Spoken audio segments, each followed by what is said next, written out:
उनकी जो मंशा रही होगी उसको हम धरातल पर कैसे उतारें, हम गरीब को अमीर कैसे बनाएं, हम अगड़े पिछड़े दलित के बीच का भेदभाव खत्म करके जैसे गंगा यमुना सरस्वती की त्रिवेणी प्रवाहित होती है, यह त्रिवेणी का प्रवाह हम कैसे तेज करें। यह आज संकल्प लेने का दिन, हम इस संकल्प को लेकर के आगे बढ़ने का एक काम करेंगे। मुझे पूरा विश्वास है, यह आप सबके जानकारी में मुझे लगता है पूर्व वक्ताओं ने बताया होगा। यह स्थान एक ऐसा 1887 8 जनवरी 1887 यहाँ विधानमंडल दल की बैठक जिसमें 9 सदस्य थे, 5 अंग्रेज थे, 4 भारतीय थे। जो 4 भारतीय उसके सदस्य थे उनको हम नमन करते हैं, अंग्रेजों को नमन नहीं करता। लेकिन जो हमारे 4 भारतीय थे बैठ करके जिन्होंने इस सदन में कई बैठकें हुई, बाद में आप सबको मालूम है उत्तर प्रदेश की राजधानी लखनऊ बनी और जब पंडित केशरीनाथ त्रिपाठी जी विधानसभा के सम्मानित अध्यक्ष थे, प्रयागराज के गौरव थे, आज हमारे बीच में नहीं, उनको भी श्रद्धांजलि अर्पित करते हुए उनका स्मरण करते हुए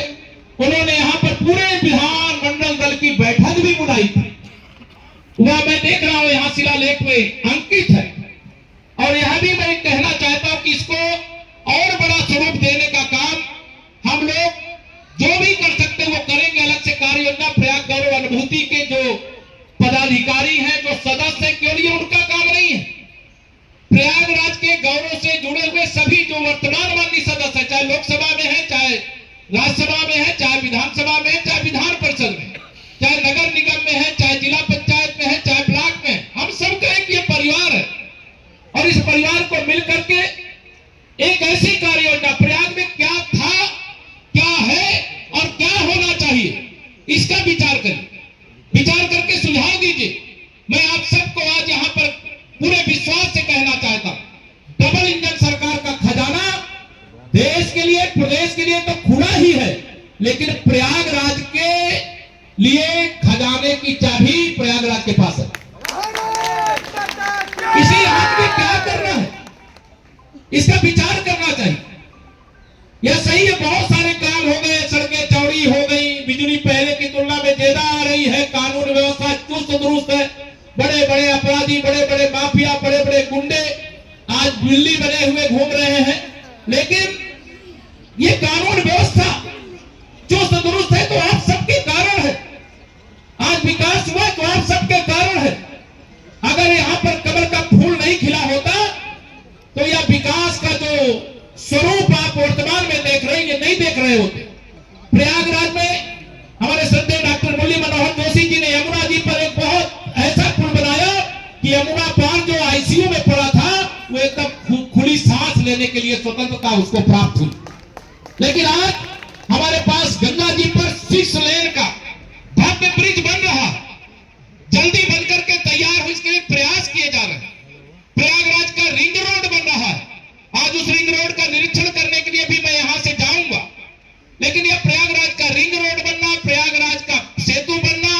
अभी आप सब जानते हैं पहले ये जो सरोरी वाला पूरा हमारा इलाका था कटा रहता था, अनेक वहां पर आरओबी बना करके उसको जोड़ने का काम किया। लेकिन अब आने वाले समय में शहर उत्तरी को, फूलपुर विधानसभा क्षेत्र को एक दूसरे से जोड़ने के लिए कैबिनेट ने संस्तुति दे दी है, बहुत जल्दी उसका शिलान्यास भी करने का काम यह किया जाएगा। प्रयागराज के कुंभ में कैबिनेट की बैठक में आप सबको मालूम है गंगा जी का जो शास्त्री ब्रिज है इसके पैरेलल एक 6 लेन का और ब्रिज बनना है। यमुना जी के ब्रिज के अलावा आप सब जानते हैं जो हमारा प्रयागराज जंक्शन है सिटी साइड का, अगर हम कैलाबाग की तरफ जाते हैं, अगर जमुना जी पर वह पुल बनकर के तैयार होता है तो यही सदन में चर्चा का विषय क्या होता है, यही सब होता है। तो जो आप संसद करें, चाहे वह वरिष्ठ लोगों की करें, चाहे रिटायर्ड लोगों की करें, चाहे महिलाओं की करें, चाहे युवाओं की करें, एक श्रेणी बना लीजिए और बैठ करके उसमें चर्चा करिए, उसकी विधिवत कार्रवाई लिखी जाए। हम इसका प्रयास करेंगे कि इसके लिए अलग से बजटीय प्राविधान हो जाए, जिससे आप हर वर्ष इसके लिए बैठने का काम करें, चर्चा करें और इसको हम लोग आगे बढ़ाने के लिए संकल्पित है। हमें किसी भी हालत में प्रयागराज को विश्व के मानचित्र में हमारे आपके कारण ही नहीं है, हमारे पुरखों के कारण। जो प्रयागराज के कुंभ की जब चर्चा होती कब से हो रहा है,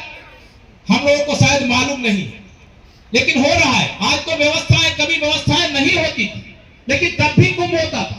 कभी व्यवस्थाएं नहीं होती थी तब भी माघ मेला होता था, कभी व्यवस्थाएं नहीं होती थी तब भी। प्रयागराज का इतिहास ये है कि यहाँ स्वतंत्रता संग्राम के आंदोलन का केंद्र रहा है। ये राष्ट्रीय स्वयंसेवक संघ के परम पूज्य सर संचालक रज्जू भैया की का भी क्षेत्र रहा है। हमारे परम पूज्य अशोक सिंघल जी जो श्री राम जन्मभूमि आंदोलन के नायक और उनका संकल्प रहता था, मतलब अशोक जी की अंतिम इच्छा घर घर पहुंचे, वैदिक